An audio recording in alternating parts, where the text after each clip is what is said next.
मोटु uncle त नेपाली हो किन त्यहाँतिर नचलाएको नि भ्यानहरू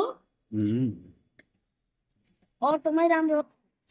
नानुको आजको देहरादुन लास्ट दिन है, तिम्रो पनि लास्ट डे देहरादुन। अब कहिले आउँछ? अब पछि आउने। देहरादुनलाई छोडेर जाने दिनहरू पनि आइसकेको थियो। सुमिर आन्टीले मोमो ल्याइदियो, खाउला? सुस्मिता आन्टी हो। ए Susmita aunty, sorry Susmita aunty. Sumir आन्टीमा खाना खान जानुहोस्। जाने दिन रुमहरूको साफसफाइ राम्ररी गरियो। हाम्रो यो सौराको रुमलाई पनि बिदा। ल उठाउ, यो बोक न। देहरादुनको मिठो सम्झना अनि यादहरू लिएर म अनि नानी दिल्लीतिर लाग्यौँ। दुईजना बाउ छोरा खाना खुवाइछ है यस्तो। म चाहिँ ब्रेड खानेछु।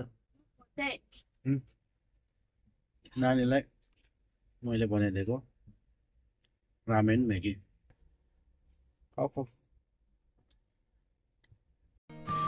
बिहान पख देहरादुनदेखि ओल्ड दिल्ली रेलवे स्टेसन पुग्यौँ।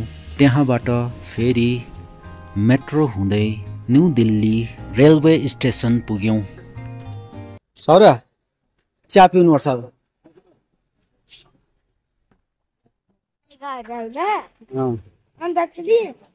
आफ्नै खुट्टामा जुत्तामा हाल्यो सुन्नु भयो फेरि।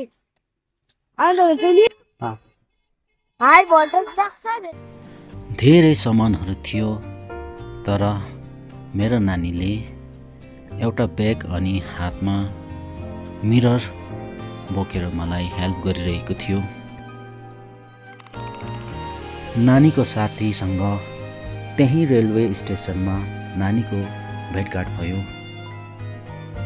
न्यू दिल्ली रेलवे स्टेसन पुगिसकेपछि त्यहाँ बेलुकाको ट्रेन भएकोले गर्दा हामी त्यहीँ होल्ड गऱ्यौँ। त्यहीँ नानीको सानो भिडियो पनि बनाएँ।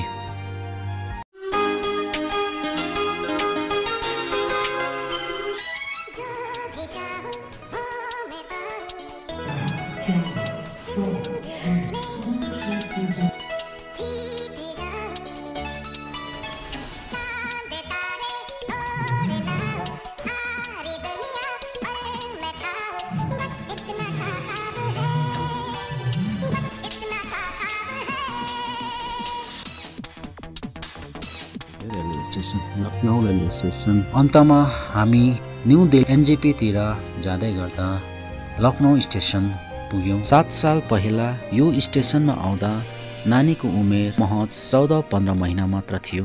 लागेको हामी है सिलगढीदेखि घरतिर लाग्यो। स्कुल लाग्न आँट्यो साथीको। मजा थियो आजसम्म है।